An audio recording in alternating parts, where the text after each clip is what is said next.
എല്ലാവർക്കും നമസ്കാരം. വാർത്താവിശേഷങ്ങളുടെ പുതിയൊരു എപ്പിസോഡിലേക്ക് സ്വാഗതം. ഇന്നത്തെ പത്രങ്ങളിൽ മാതൃഭൂമി ഒരു അഭിപ്രായ സർവേ നടത്തിയിട്ടുണ്ട്. അതാണ് വളരെ കൗതുകകരമായ ഒരു സർവേയാണ്. മാതൃഭൂമി പത്രത്തിൻ്റെ ഏറ്റവും ടോപ്പ് ബാറായിട്ട് ആ സർവേയുടെ ഒരു പ്രസക്തമായ കാര്യങ്ങൾ പറഞ്ഞിട്ടുണ്ട്. അതിങ്ങനെയാണ്: മാതൃഭൂമി കോർ അഭിപ്രായ സർവേ ഇഞ്ചോടിഞ്ച് എന്നാണ് പറയുന്നത്. അതായത് നിയമസഭാ തെരഞ്ഞെടുപ്പിന് ഒരുങ്ങുന്ന കേരളത്തിന്റെ ഇപ്പോഴത്തെ മനസ്സറിയാൻ മാതൃഭൂമിയും കോർ എന്ന് പറഞ്ഞാൽ citizens opinion research and evaluation, അതാണ് കോർ, അവർ ചേർന്ന് നടത്തിയ അഭിപ്രായ സർവേയിൽ ആദ്യഘട്ടമായി 35 മണ്ഡലങ്ങളിലെ ഫലം പുറത്തു വരുമ്പോൾ, അതായത് 4 ഘട്ടങ്ങളിലാണ്, 4 ഘട്ടങ്ങളിലല്ല 4 ദിവസങ്ങളിലായിട്ടാണ് ഇവർ പ്രസിദ്ധീകരിക്കുന്നത്. ആദ്യം 35 മണ്ഡലങ്ങളിലെ ഫലം പുറത്തു വരുമ്പോൾ ഇരുമുന്നണിയും ഒപ്പത്തിനൊപ്പം എന്ന് പറയുന്നത്, ഇരുമുന്നണിയും ഒപ്പത്തിനൊപ്പം. LDF-നും UDF-നും 16 വീതം മണ്ഡലങ്ങളിൽ ജയസാധ്യത കാണിക്കുമ്പോൾ 3 കടുത്ത പോരാട്ടമാണ്. 16 സ്ഥലത്ത് LDF-ഉം 16 മണ്ഡലങ്ങളിൽ UDF-ഉം 3 മണ്ഡലങ്ങളിൽ എന്താ പറയാ, ആരാണ് മുന്നിൽ എന്ന് പറയാൻ പറ്റാത്ത അത്ര കടുത്ത ഇഞ്ചോടിഞ്ച് പോരാട്ടമാണ്. ഏത് 3 സ്ഥലത്ത്? മാതൃഭൂമിയുടെ 8ാം പേജിൽ, മാതൃഭൂമിയുടെ 8ാമത്തെ പേജിലാണ് ആ സർവേ. വളരെ ആകർഷകമായിട്ടാണ് കൊടുത്തത്. വളരെ ആകർഷകമായി ഒപ്പത്തിനൊപ്പം എന്നാ പറയുന്നത്. ഇതില് കൗതുകകരമായ കാര്യം എന്താന്ന് വെച്ചാൽ ഒരു ചോദ്യമാണ്, 3 ചോദ്യങ്ങളുണ്ട്. അതിൽ ശബരിമല സ്വർണ്ണക്കൊള്ളയുമായി ബന്ധപ്പെട്ട വിവാദങ്ങൾ ഏത് മുന്നണിയെയാണ് ബാധിക്കുക? ഇതൊരു ഒരു പൊട്ട ചോദ്യമല്ലേ? ശബരിമല സ്വർണ്ണ കൊള്ളയുമായി ബന്ധപ്പെട്ടത് ഏത് മുന്നണിയാണ് ബാധിക്കാന്ന് സഖാക്കന്മാർ മുഴുവനും എന്താ പറയാ, ജയിലിൻ്റെ ഉള്ളിൽ കിടന്ന് അവസാനം സ്വാഭാവിക ജാമ്യം കിട്ടി പുറത്തു പോയതാണ്. ആനക്കള്ളന്മാരാണ് സഖാക്കളെന്ന് നാട്ടുകാർക്ക് മുഴുവൻ അറിയാം. എന്നിട്ടും ചോദിക്കുകയാണ് ഇത് ആരെയാ ബാധിക്കുന്നത്? UDF-നും BJP-യാണ് ബാധിക്കുക. ഏതായാലും ജനങ്ങൾ ആ രീതിയിലാണ് ഉത്തരം പറഞ്ഞത്. അതായത് 52.09% പേർ LDF-ന് ബാധിക്കുന്നു പറഞ്ഞു, 52, പകുതിയിൽ കൂടുതൽ ആൾക്കാർ. പിന്നെ UDF-നെ ബാധിക്കുന്നത് 11.33 എന്ന് പറഞ്ഞാൽ അടിമക്കമ്മികൾ പറഞ്ഞിട്ടുണ്ടാവും, അന്തംകമ്മികൾ പറഞ്ഞിട്ടുണ്ടാവും. ഇത് UDF-നെയാണ് ബാധിക്കുക. അതായത് ഇവർ ഭരിക്കുന്ന ദേവസ്വം ബോർഡിൽ ഇവർ നടത്തിയ കൊള്ള, സ്വർണം ചെമ്പ് എന്നൊക്കെ എഴുതി ഇവർ നടത്തിയ കൊള്ള ഇത് SIT കണ്ടുപിടിച്ച് 4-5 നല്ല CPM നേതാക്കന്മാരെ ജയിലിനകത്താക്കി അവസാനം UDF-നാണ് എന്ന് പറയുന്ന ആൾക്കാരുടെ അവരുടെ ഒരു അവസ്ഥ മനസ്സിലാക്കി നോക്കിയേ. അടൂർ പ്രകാശ്, ആന്റണി, അതൊക്കെയും പറയാം, KC വേണുഗോപാൽ, സോണിയാഗാന്ധി, ഇവരൊക്കെയാണ് കൊള്ള നടത്തിയത് എന്ന് പറയുന്ന എത്ര ആൾക്കാരുണ്ട് അറിയോ? 11.33 അന്തംകമ്മികളുണ്ട്.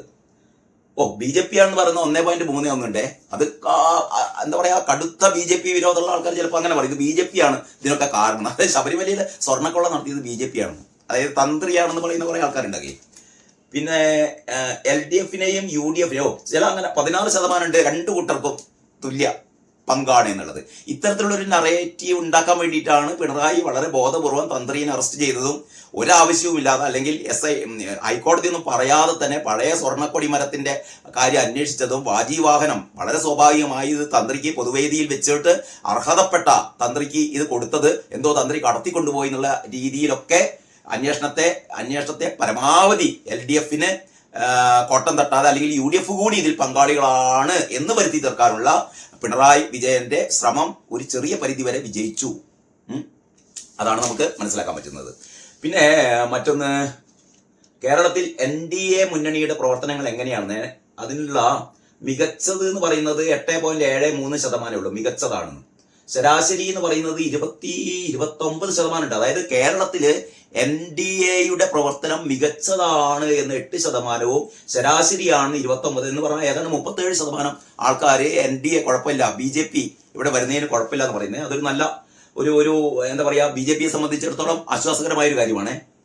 പ്രതിപക്ഷം എന്ന നിലയിൽ UDF-ലെ പ്രവർത്തനങ്ങൾ എങ്ങനെയെന്ന്? മികച്ചത് 22%, ശരാശരി 42% എന്ന് പറഞ്ഞാൽ ഏതാണ്ട് ഒരു 65% ആൾക്കാർ പ്രതിപക്ഷം എന്ന നിലയിൽ UDF-ന്റെ പ്രവർത്തനം കൊള്ളാം എന്ന് പറയുന്നു. അടുത്തത് എന്താ പറയാ, സംസ്ഥാന സർക്കാരിന്റെ പ്രവർത്തനങ്ങളെ നിങ്ങൾ എങ്ങനെ വിലയിരുത്തുന്നു? അതാണ്, സംസ്ഥാന സർക്കാരിന്റെ പ്രവർത്തനങ്ങളെ നിങ്ങൾ എങ്ങനെ വിലയിരുത്തുന്നു? വളരെ വളരെ മികച്ചത് എന്ന് പറയുന്നത് എത്രയാണല്ലോ? 16%, 16.07% സംസ്ഥാന സർക്കാർ. ശബരിമല സ്വർണ്ണക്കൊള്ള നടത്തിയ, ആരോഗ്യരംഗത്ത് തനി തോന്നിവാസം നടത്തിക്കൊണ്ടിരിക്കുന്ന, ആഭ്യന്തര രംഗത്ത് അതിനേക്കാൾ ശുദ്ധതോന്നിവാസം നടത്തിക്കൊണ്ടിരിക്കുന്ന പിണറായി വിജയന്റെ ഭരണം നല്ലതാണെന്ന് പറയുന്ന വളരെ മികച്ചതാണെന്ന് പറയുന്ന 16%. മികച്ചത് എന്ന് പറയുന്ന 23 ഉണ്ട്. 23, 16 ഏതാണ്ട് പകുതി ആൾക്കാർ മികച്ചത്, വളരെ മികച്ചത്. ശരാശരി എന്ന് പറയുന്നത് 28 ഉണ്ട്. എന്ന് പറഞ്ഞാൽ LDF വലിയ കുഴപ്പമൊന്നുമില്ല എന്നുള്ള രീതിയിലാണ് ഇവരുടെ സർവേ. ഇനി ഏറ്റവും പ്രധാനപ്പെട്ട കാര്യമാണ് LDF 35 LDF സാധ്യതയുള്ള മണ്ഡലങ്ങളാണ്. ശ്രദ്ധിക്കണേ, LDF സാധ്യതയുള്ള മണ്ഡലങ്ങൾ തളിപ്പറമ്പ്, എലത്തൂർ, തിരുവമ്പാടി, ഒറ്റപ്പാലം, മലമ്പുഴ, ചിറ്റൂർ, കുന്നംകുളം, കയ്പമംഗലം, വൈപ്പിൻ, വൈക്കം, കാഞ്ഞിരപ്പള്ളി, ചെങ്ങന്നൂർ, മാവേലിക്കര, ഇരവിപുരം, പത്തനാപുരം, വാമനപുരം. ഇനി UDF സാധ്യതയുള്ള മണ്ഡലങ്ങളാണ് സുൽത്താൻ ബത്തേരി, നിലമ്പൂർ, തിരൂരങ്ങാടി, തവനൂർ, തൃശൂർ, ചാലക്കുടി, പെരുമ്പാവൂർ, കുന്നത്തുനാട്, പിറവം, തൊടുപുഴ, പീരുമേട്, റാന്നി, അടൂർ, കുന്നത്തൂർ, അരുവിക്കര, തിരുവനന്തപുരം. ഇനി നല്ല കടുത്ത മത്സരം നടക്കുന്നത് മഞ്ചേശ്വരത്ത്, ഇടുക്കിയില്, നെയ്യാറ്റിൻകരയിൽ. മഞ്ചേശ്വരത്ത് അറിയാലോ, കഴിഞ്ഞ പ്രാവശ്യം സുരേന്ദ്രൻ ചില്ലറ വോട്ടുകൾക്ക് പരാജയപ്പെട്ടു പോയ സ്ഥലമാണ് മഞ്ചേശ്വരം. ഇനി ഇതിൽ ഏറ്റവും കൗതുകകരമായ കാര്യം 9 മണ്ഡലങ്ങൾ LDF നിന്ന് UDF പിടിച്ചെടുക്കുകയാണ്. ആ മണ്ഡലങ്ങൾ, അതായത് കഴിഞ്ഞ തവണ LDF ജയിക്കുകയും ഇത്തവണ UDF പിടിച്ചെടുക്കാനും സാധ്യതയുള്ള 9 മണ്ഡലങ്ങൾ. ആ 9 മണ്ഡലങ്ങളിൽ എവിടെ പോയി? ഒന്നാമത്തത് കുന്നത്തുനാട് അറിയാലോ, നമ്മുടെ ശ്രീനിജനെ പറ്റി എന്താ പറഞ്ഞാൽ അന്നേരം പട്ടികവർഗത്തെ അവഹേളിച്ചു എന്ന് പറഞ്ഞാണ്ട് കേസെടുക്കും. അപ്പൊ മൂപ്പരെ പറ്റി ഒന്നും മിണ്ടാൻ പാടില്ല കേട്ടോ, നമ്മൾ സൂക്ഷിച്ച് സംസാരിക്കണം. ഏതായാലും ഇയാൾക്ക് എതിരെ നമ്മുടെ 2020 സാബു എം ജേക്കബിനെതിരെ നിരന്തരം കേസെടുത്തത്. സാബു എം ജേക്കബ് ശ്രീനിജനെ വിമർശിച്ചതിന്റെ അപ്പം പട്ടികജാതിക്കാരനെതിരെ ആക്രമിച്ചു, അല്ലെങ്കിൽ വിദ്വേഷം പ്രചരിപ്പിച്ചു എന്നൊക്കെ പറഞ്ഞുകൊണ്ടാണ് കേസെടുക്കുക. എന്തെങ്കിലും ആവട്ടെ, അതിനുള്ള ഒരു മറുപടിയാണ് ഇത്. കുന്നത്തുനാടില് PV ശ്രീജയൻ CPM കഴിഞ്ഞ പ്രാവശ്യം 2715 വോട്ടേ ഉള്ളൂ കേട്ടോ. 2715. ശരിക്കും എനിക്ക് തോന്നുന്നത് കഴിഞ്ഞ പ്രാവശ്യം ശ്രീനിജൻ ജയിച്ചതേ അവിടെ 2020 സ്ഥാനാർത്ഥി കൂടി ഉണ്ടായിരുന്നു കേട്ടോ. ആ 2020 സ്ഥാനാർത്ഥി കുറെ വോട്ടുകൾ പിടിച്ചതുകൊണ്ടാണ് സ്വാഭാവികമായും ശ്രീനിജൻ ജയിച്ചത്. ഇപ്രാവശ്യം അറിയാലോ 2020 BJPയുടെ കൂടെയാണ്. അപ്പോൾ അതുകൊണ്ട് ഒക്കെ തന്നെ PV ശ്രീനിജൻ ഇപ്രാവശ്യം തോൽക്കുമെന്നാ പറയുന്നത്. അവിടെ UDF-നാണ് സാധ്യത. ഒന്ന് കുന്നത്തുനാട് കേട്ടോ, കുന്നത്തുനാട്. അപ്പോൾ LDF നിന്ന് UDF പിടിച്ചെടുക്കും. പിന്നെ രണ്ടാമത്തത് പീരുമേടാണ്. പീരുമേട് CPI-കാരനായിരുന്നു വാഴൂർ സോമൻ. അത് പ്രാവശ്യം UDF പിടിച്ചെടുക്കും പറയുന്നു.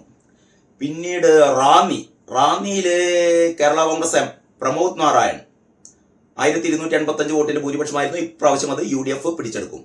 പിന്നീട് അടൂര് ചിറ്റയം ഗോപകുമാർ CPI ആയിരുന്നു. ഇപ്രാവശ്യം അത് UDF പിടിച്ചെടുക്കും. അരുവിക്കരയില് CPM-ന്റെ G സ്റ്റീഫൻ 5046 വോട്ടിന്റെ ഭൂരിപക്ഷമുള്ളതാണ്. പക്ഷേ അതും UDF പിടിച്ചെടുക്കും എന്ന് പറയുന്നു.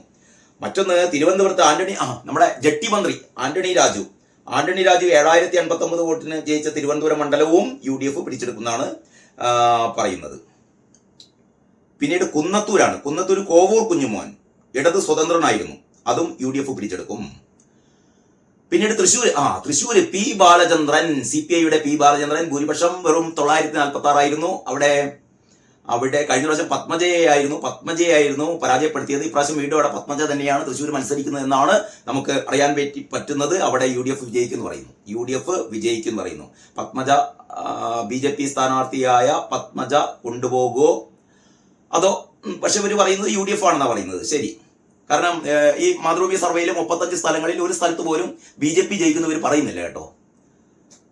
പിന്നീട് മാതൃഭൂമി പറയില്ല, അത് മാതൃഭൂമി BJP ജയിക്കുന്ന മാതൃഭൂമി പറയില്ല, അറിയാലോ അതിന്റെ കാര്യങ്ങളൊക്കെ എല്ലാവർക്കും അറിയുന്നതല്ലേ. ശരി, പിന്നെ തവനൂര് നമ്മളെ ഡോക്ടർ KT ജലീൽ, നമ്മളെ ജലീൽ കാക്ക, ജലീലിന്റെ തവനൂര് ഈ പ്രാവശ്യം UDF പിടിച്ചെടുക്കുമെന്ന് പറയുന്നു. കഴിഞ്ഞ പ്രാവശ്യം 2564 വോട്ടുകൾക്കാണ് ജലീൽ ജയിച്ചത്. അത് പ്രാവശ്യം UDF പിടിച്ചെടുക്കും. അങ്ങനെ 9 മണ്ഡലങ്ങൾ LDF-ൽ നിന്ന് UDF പിടിച്ചെടുക്കും എന്നാണ് ഈ സർവേ പറയുന്നത്. അപ്പോൾ വ്യത്യസ്തങ്ങളായ സർവേകൾ ഇങ്ങനെ വന്നുകൊണ്ടിരിക്കുകയാണ്. ഏതായാലും ഈ സർവേയിൽ നിന്ന് നമുക്ക് ഒരു കാര്യം വ്യക്തമാണ്, LDF ജയിക്കാൻ പോകുന്നില്ല അല്ലെ. 35 മണ്ഡലങ്ങൾ ഇങ്ങോട്ട് എടുത്തപ്പം ഈ 35 മണ്ഡലങ്ങളിൽ പൊതുവായി പറഞ്ഞാൽ രണ്ടും തുല്യമാണെന്ന് പറയുന്നു. ഓക്കെ, രണ്ടും 16 LDF 16 UDF എന്ന് പറയുന്നു. പക്ഷേ ഈ 16 UDF എന്ന് പറയുന്നത് LDF എന്ന് 9 എണ്ണം പിടിച്ചെടുത്തിട്ടാണ് കേട്ടോ. എന്ന് പറഞ്ഞാൽ ഏറ്റവും പ്രധാനപ്പെട്ട KT ജലീലിന്റെ തവനൂരടക്കം പിടിച്ചെടുക്കും എന്നാണ്, തൃശ്ശൂരടക്കം പിടിച്ചെടുക്കും എന്നാണ് പറയുന്നത്. BJPയുടെ കാര്യം ഞാൻ നേരത്തെ പറഞ്ഞ പോലെ മാതൃഭൂമിയാണ് സർവേ നടത്തിയെന്നതുകൊണ്ട് BJPക്ക് ഒരിക്കലും മേൽക്കൈ ഉണ്ട് എന്ന് മാതൃഭൂമി പത്രം പറയില്ല. കാരണം ഈ മാതൃഭൂമി പത്രം എന്താ പറയാ, അതിന്റെ പോളിസി ഡിസൈഡ് ചെയ്യുന്നത് ഒരു പ്രത്യേക വിഭാഗക്കാരാണ്. ശരി, അപ്പൊ എന്തായാലും പിണറായി വിജയന്റെ കാര്യം ഉറപ്പിച്ചു. മൂന്നാം തവണ ഇല്ല. ഇനി നമുക്ക് കാത്തിരിക്കാം. ഇതിന്റെ മൂന്ന് ഭാഗങ്ങൾ കൂടി വരാനുണ്ട്. ഇന്ന് 35 മണ്ഡലങ്ങളെ ആയിട്ടുള്ളൂ. അതാണ് മാതൃഭൂമിയുടെ സർവേ.